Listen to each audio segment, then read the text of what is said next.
Alright guys, welcome back to the Motorcycle Fixer channel. We're going to carry on in this video with our Keeway RKS 125. There's a few more things that we need to do before we can take it for the MOT. We need to change the sprocket, we've got to refit the airbox, fit the starter motor, and then hopefully we can start it and take it for an MOT, and then we can sell it.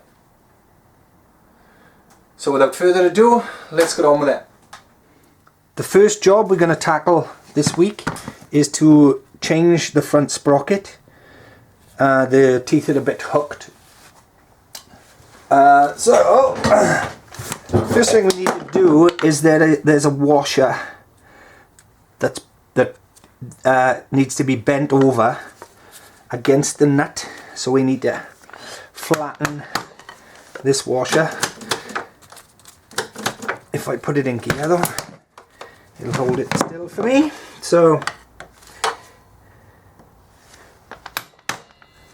flatten the washer back, turn it around to there. There we go. And then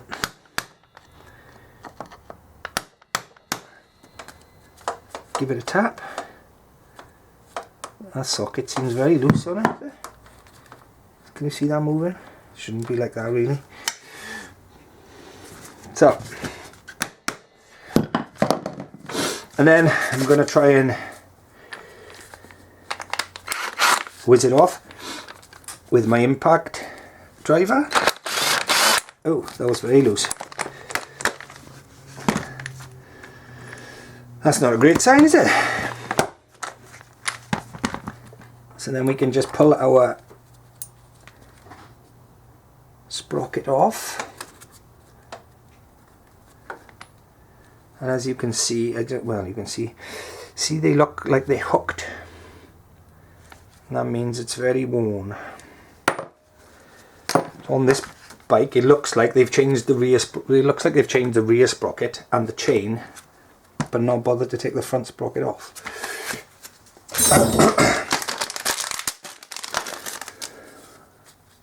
So there's our new sprocket to go on. That's a lot better fit than the old one. Then we just need to refit the washer, and then spin our nut up. Then I'm just going to bend this tab back over against the nut and it stops it undoing. So just need to try and bend it. The washer's like soft, so it's designed then that you can bend it back over. So I tried banging that back up to bend it back over where it was, and it's just destroyed the washer. So what I'm going to do is I'm going to bend this one part up like that. So when I put it back on, it's going to be, let me show you.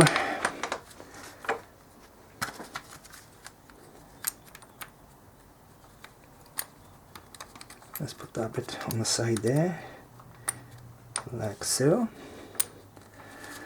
And then when I spin the nut on,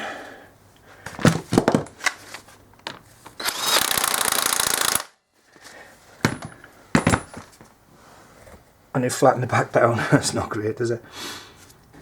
So I'm just going to get my screwdriver and try and bend it forward.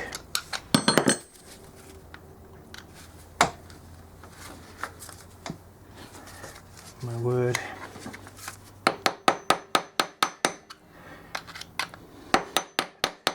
And there we go. And now you can see that it's bent up on the side. So we'll put our big screwdriver in it now. No, still stick with this one.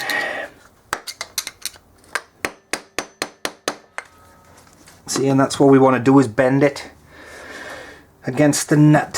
So let's get this might be easier if it's on the top. There we are. And then I get my big screwdriver and tap it against the nut. So as you can see there, it's bent over onto the nut to stop it from undoing. Now I'm going to thread the chain back through, back around the front sprocket. Need to take it out of gear though, like so, and then put it back through underneath the swing arm and connect it back together. Whenever connecting a chain back together, it's always easier. Right, I need to loosen off the back wheel. As the chain was tight when I took it off, I've slackened off the spindle bolt, and now I need to slacken off the chain tension to put the chain back on. But I like to count the flats on a nut, so it's one. To explain that, count how many flats that you move around. So 6 flats, because it's a hexagon, is 1 complete turn. And if the wheel was straight to start with, if I count how many flats I move it, and then I put it back to that, and then the chain should be the the same tension as when I took it off. Obviously you've got to check it as well, but it just makes it quicker. And then if you count how many flats you move on this side and then do the same on the other side, then the wheel moves forward and backwards, but the wheel stays straight. So if you do different amount on this side to that side, then your wheel could kick off, and then you've got to reset the straightness of your wheel then. So that takes it for granted that it was right before you start.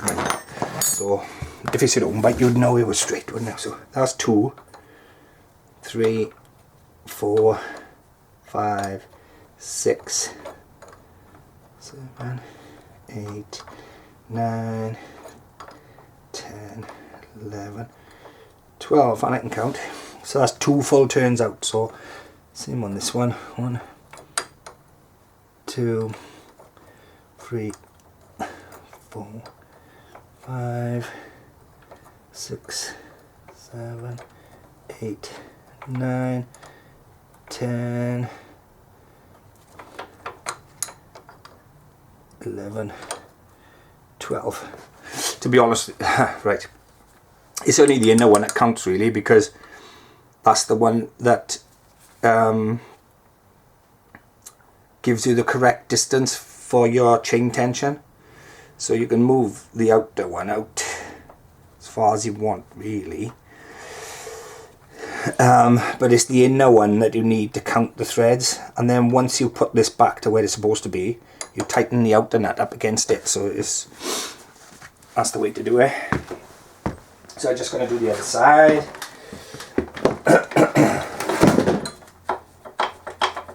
So I've loosened off the other side. I'm going to kick the wheel forward as far as it'll go, and then hopefully our chain should reach to put the split link in. If it still doesn't reach, we're going to take it forward some more. Right, there we are. So now we have our chain on the sprocket with the links together. It's a lot easier to put our split link in. If you try to do this in mid-air down here and try to put it through, it's a lot more difficult. So there we are, that's how easy it is. There's our chain plate, and then there, take his glove off, and there is our clip to go back on. The clip itself is like a V shape, I say U shape, but the open end is always at the back on the top when the chain's on this side of the bike. It's on the other side of the basic, but you want the unopen end of your clip, so this end, you want that one to be traveling forward. If you put it on the wrong way and say you put this end traveling forward, okay, so if it's traveling this way, then a stone or something could hit the chain that way and push it off, and then your chain will come off. So that's why you always put it so that this closed end is going forward on your chain. So we're just gonna line that one up with the grooves.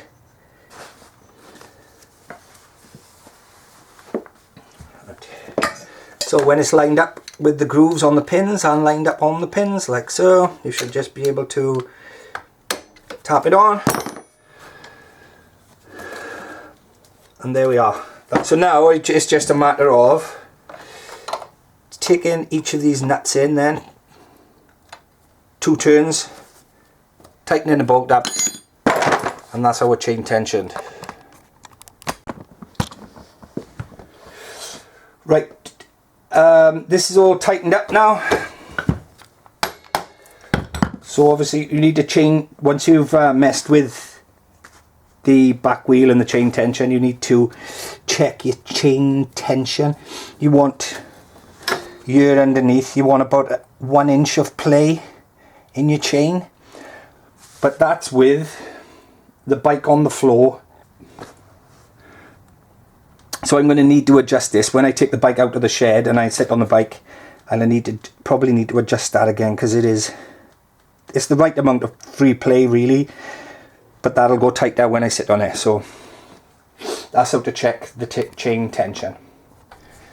While we're working on this side here, we will just refit the foot peg this side.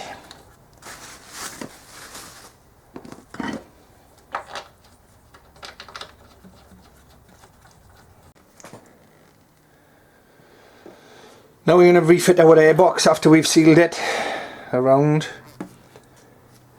So it just needs to fit in between the gap.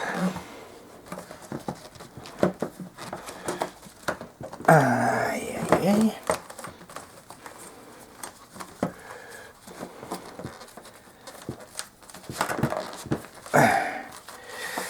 If you can get it in, see? There we are. We're only able to put the 1 bolt back in it at the top because the other one broke, obviously. Okay, so I fitted the better bolt in there. Actually, just tighten that airbox up.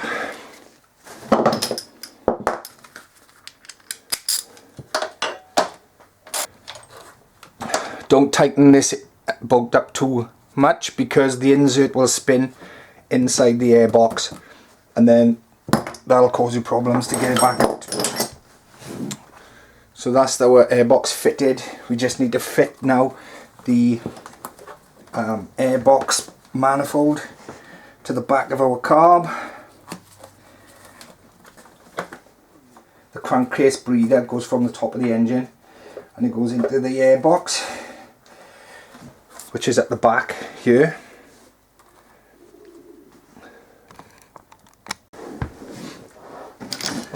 To get this airbox inlet pipe just over the carburetor like this, and it's quite cold and this pipe is a bit stiff. You can warm it up with a heat gun if you just can't get it over there, and I think we might have to do that, to be honest, because this rubber has shrunk and it's not fitting. Ah, there we are. Just got it over there like that. Let's see if we can get it on all the way. Try and get this clip up the way so you can see better. So it's half on. Just the bottom now. See if we can get the bottom end on. by just lifting this up and then pushing.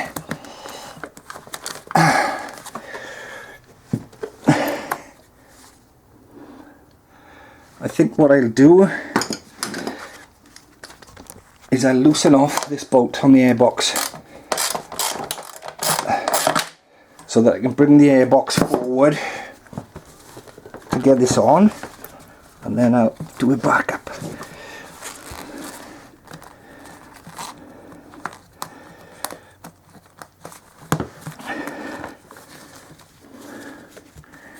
It is being a bit stubborn.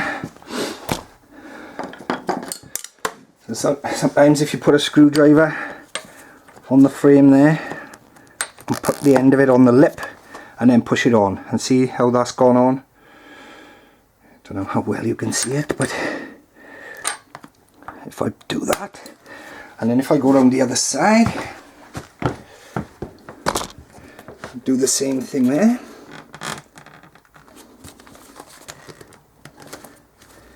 God, this rubber's very hard. It's from the cold. So what I'm going to use now is just a paint stripping heat gun like this, and I'm just going to warm up the rubber. Make sure you don't heat it up too much because these can get very hot. So you just want to warm it gently so that you can stretch it over the back of the carburetor, especially, like I say, I think it's about 1 degree in here at the moment, so just want to warm it up.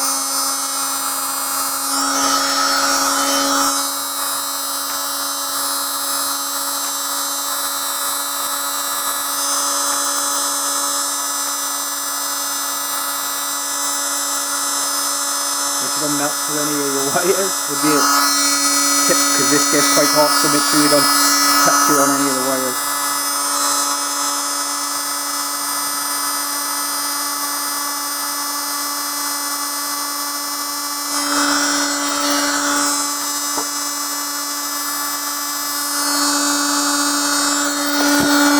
Okay, let's go on the other side.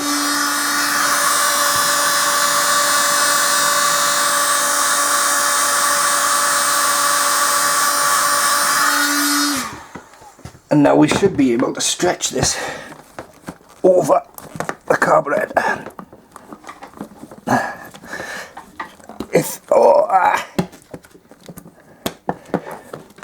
If you can get it in place.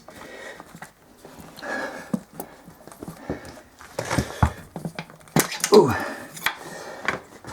Oh, this is a pain in the bum. Ow. Just watch, because this metal Jubilee clip, or this metal hose clip, is hot as well.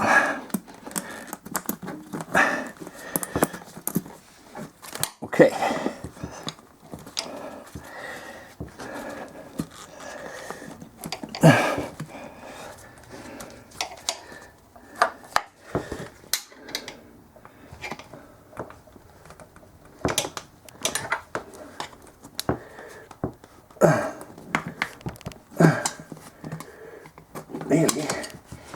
Nearly there. Just one last push. There we are. And that's it, fully on.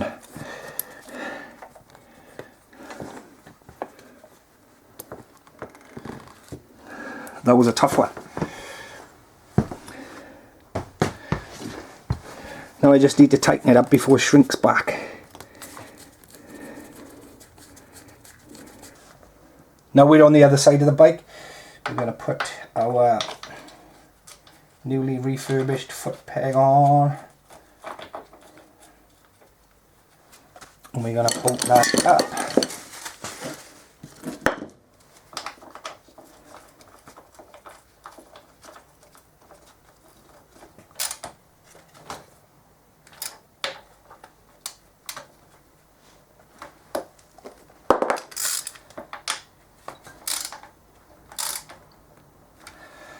That's that on there nice. Now to refit our rear brake pedal. So you want to put a load of grease on this. Make sure it doesn't seize, basically. If you remember in the first video when we took it apart, we put some markings, white lines on it so that we remembered how it lined up. So put this top one to line up first, and then we'll check underneath that our markings are still in the same place. And that all lines up. So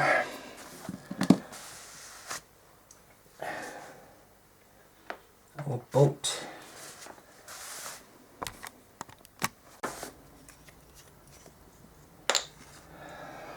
I'm going to put some copper slip on the bolt that holds the brake lever underneath.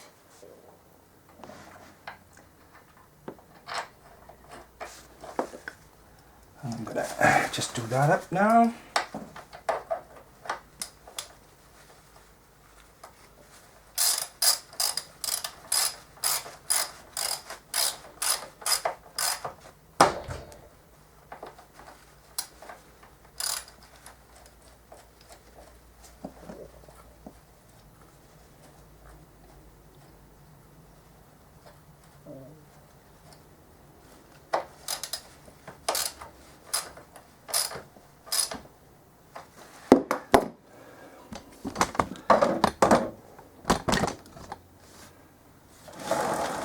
So that's our rear brake lever.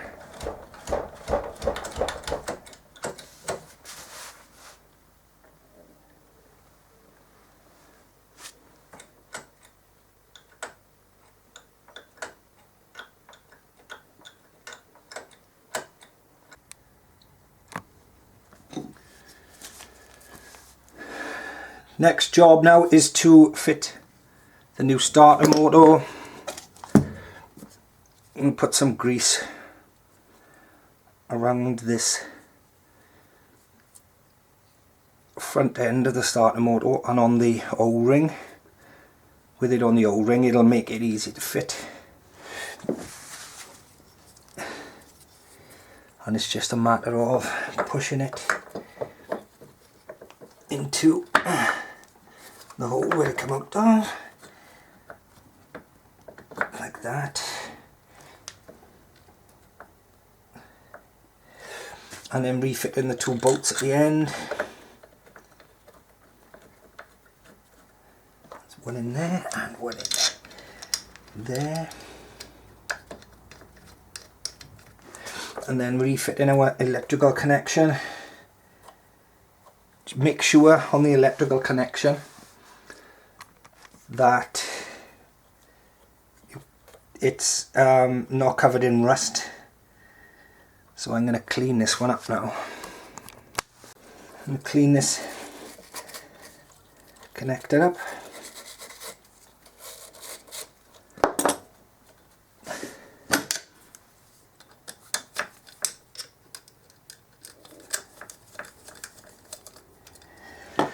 And then what we'll do is we'll put some grease around it to stop it from corroding. So it's just a matter of putting the connector there and then putting the screw in. This cable needs to come around the other side like that, from where we took our engine out. Ow! Ooh, splinter.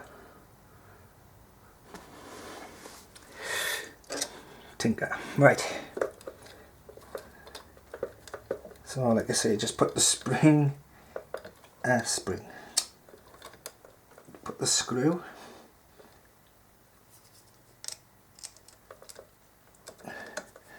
in the hole.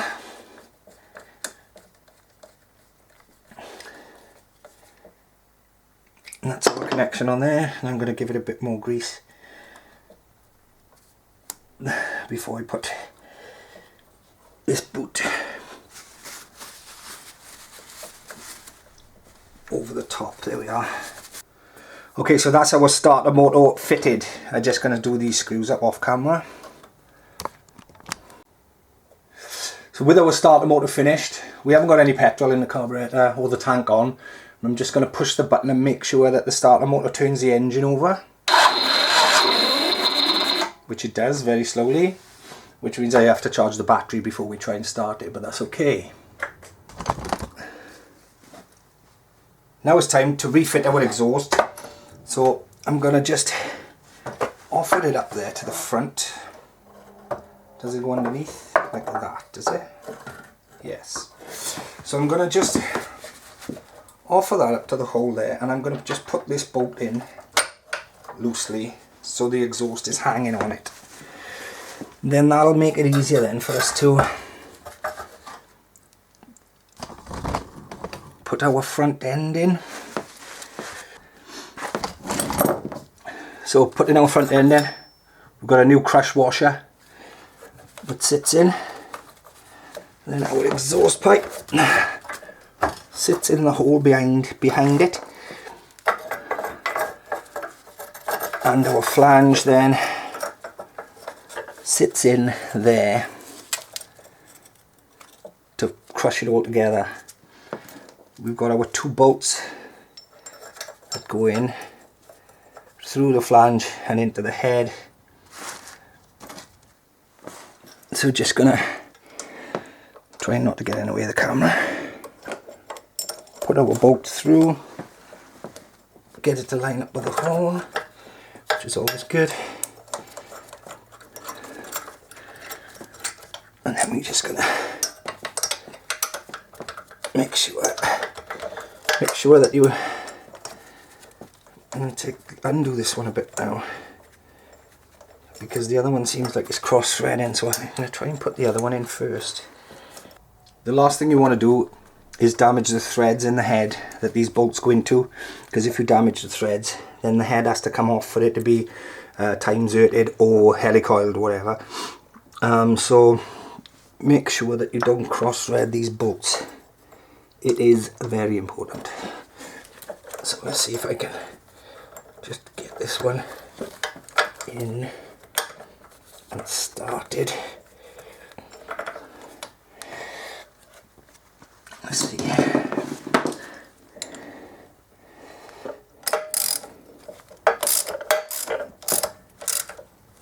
No, I'm not happy with that.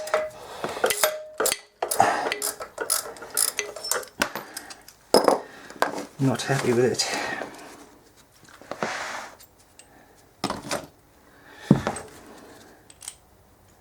I'm going to try turning this flange around 180 degrees, just in case it's bent a certain way. I'll try that again.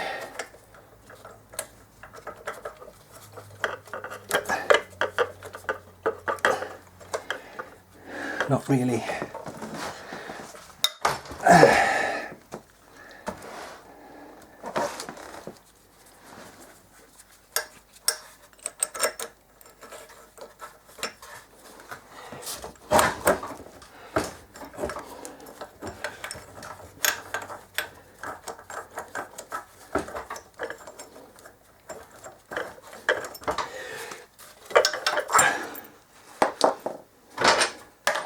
I'm going to try that bolt in the hole without the exhaust in the way to see what the thread is like.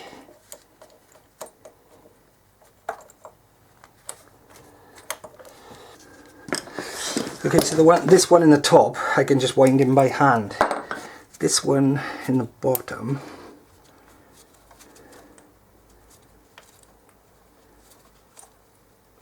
is not a happy chappy.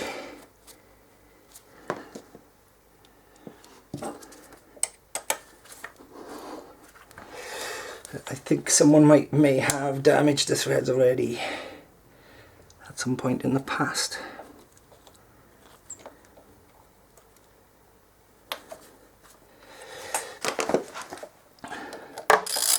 So that's straight there, so I'm just going to run this bolt in with nothing out in the way, and that's not too bad.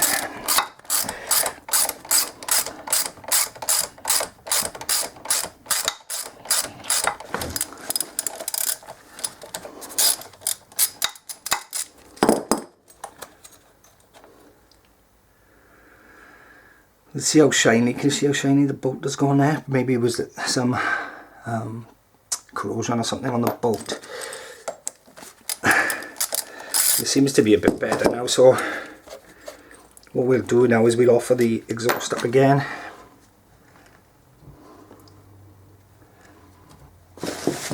I need to just put this crush washer back in, if it'll stay,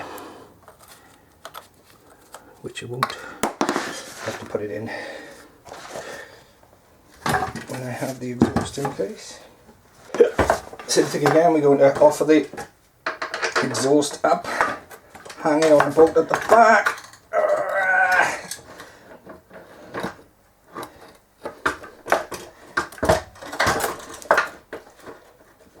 Like so.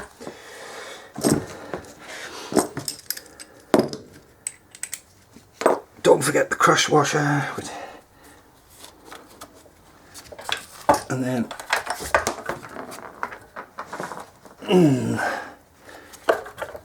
don't forget the crush washer, and then put the exhaust in. Right, let's try again with our bolts. Put the top one in first to hold it in place.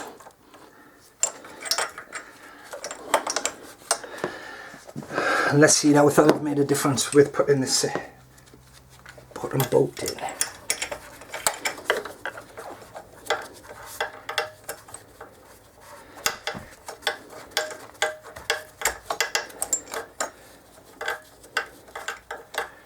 Not really.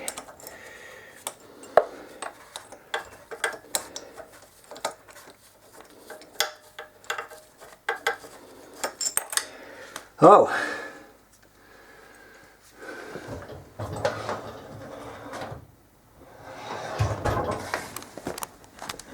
Got my extension bar on and now hopefully make it a bit easier to get it to go in.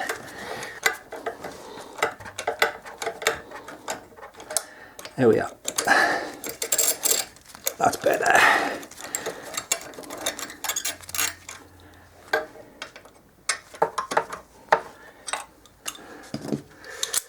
So we're just going to tighten the front up.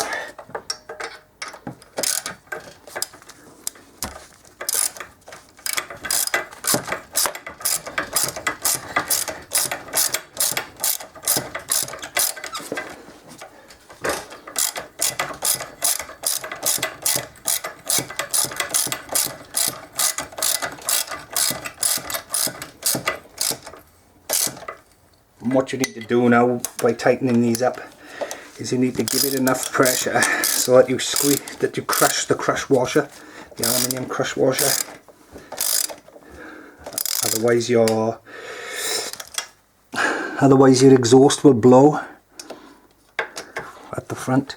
So you do need to tighten it up a reasonable amount. There we are.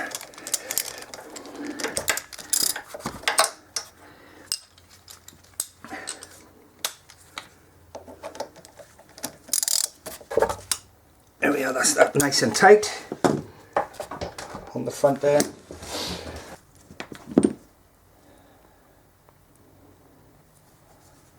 On the rear end of the exhaust now, I'm just going to put the rear foot peg on. I have to put the bolt through and through the exhaust, and then put our nut on the back end. Like so. The foot peg fits on there's a little hole and a hole that fits on the back of the foot peg, so I'm just going to tighten that up.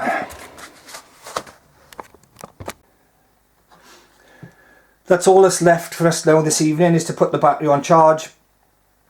We'll come back in the morning and we'll put the tank on and see if it starts. Okay, good morning. It's the next morning now. We've had the bike on charge all night. So hopefully turns over nice and fast.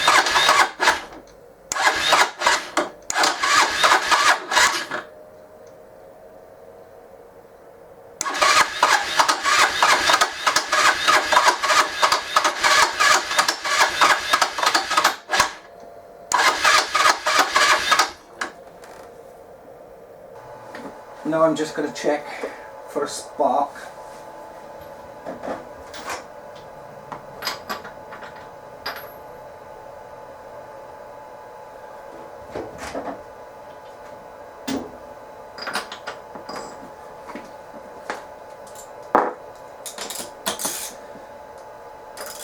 Just going to make sure that there's a spark.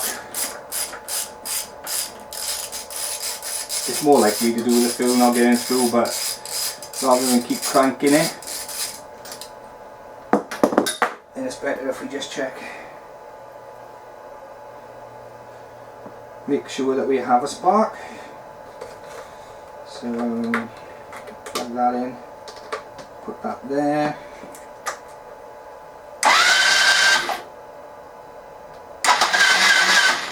And we don't have a spark.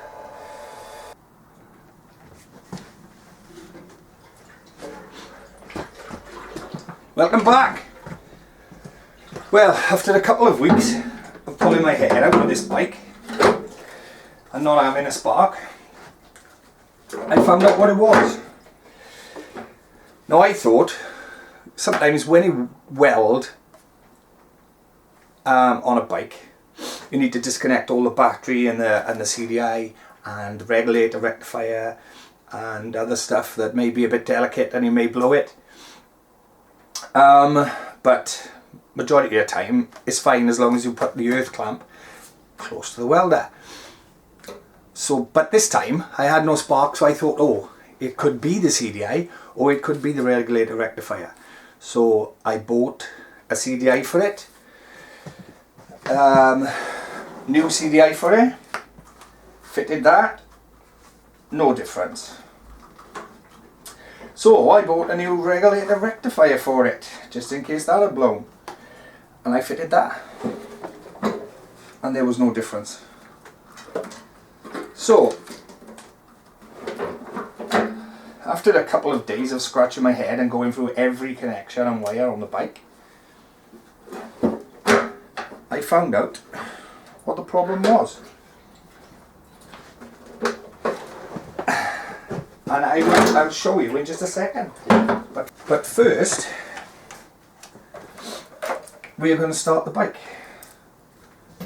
because then the bike is ready to go for its MOT. But I obviously just need to start it and make sure it runs before we go for the MOT.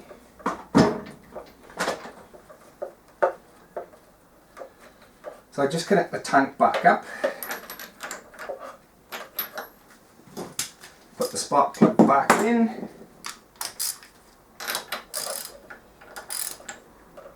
snip it up, put the plug cap back on, fuel is connected, the tank is connected, so it should start.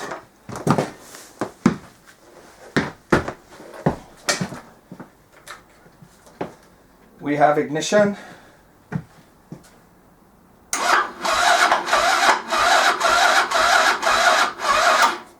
and now we don't have a battery. I'll be back.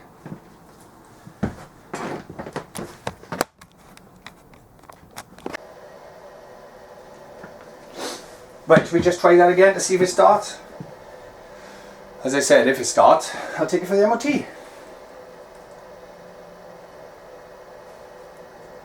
I'm 95% sure it'll start as long as the battery will turn over fast enough. So, we ready? Come on.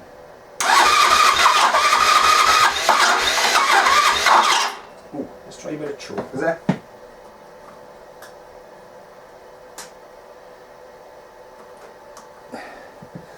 Take a while for the petrol to get through.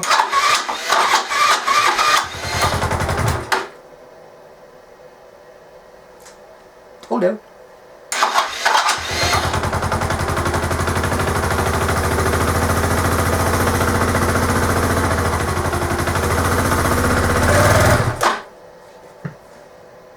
It is freezing cold.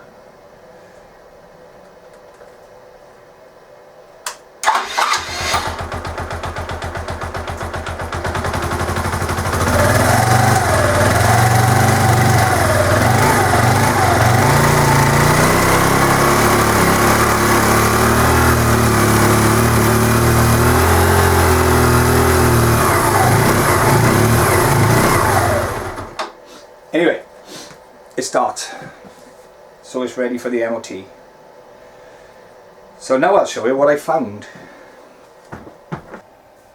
So as I said, because I welded the frame up by ear, I had the clamp really close, but it didn't have a spark. So first thing I changed, CDI. I thought, well, maybe I've blown the CDI, because it can't happen if you're welding. No, wasn't the CDI. Then I changed the regulator rectifier, brand new one. No, not that. Now there's nothing else it can blow really, unless, you know, you would have to overheat the coil, or you would have to overheat the stator or the pickup for it to destroy the spark. So I guessed it wasn't that, so I checked the main fuse. Nothing wrong with that, although it was turning over, so it wouldn't be the main fuse. What I found is that this here plug is on a plug into the harness here. Okay, so these there's two USB extensions that plug into your bike with this black and red cable. Now these were all a mess, and they're all a bit, sorry, and these are a bit of a mess. They're all rusty, and they're all basically rubbish. So I thought I would unplug those and throw them away, and it won't make any difference because it is only a two USB plugs, or so I thought. So I threw those in the recycling. So scratching my head, I thought, well, what else could it be? There's nothing really. I haven't touched anything else. And what I found was that inside the connector for the USBs there's a jumper cable, and the bike needs that jumper cable to run. So when I plugged this connector back into the bike with the jumper cable intact, then I had a spark. So basically this connector, removing it from the bike, cost me 2 weeks of work basically, although the majority of that time was waiting for parts to come. So if you have removed your USB connectors and you wonder why your bike doesn't have a spark, that's the USB connector. If you've removed these USB connectors and you wonder why your bike doesn't have a spark, then that jumper cable is the reason why. You can see now I just pulled the other wires from the USBs out of the connector. I'll sell these, I'll let these go with the bike. If someone wants to reinstate them, they're quite welcome to. But for me, it's cleaner and simpler without them on there. So there we are. So that's going to be the end of this video now. I just need to put the plastics on, obviously. Put the plastics on and stick the tank on, connect everything back up that I've taken off, and then the bike is ready for the MOT. So in a future video I'll show you the ticket for it, the MOT. I'll show it running up and down the road, everything working, and then we'll try and sell it. It'll probably just be a short video, and then I may or may not go through how much I paid and how much it cost me and how much I sold it for. I haven't decided on that yet. Let me know in the comments if you'd like to see that. So that's it for this video. Again, please hit the like button if you like the video. If you haven't already, please subscribe, and I'll see you in the next one.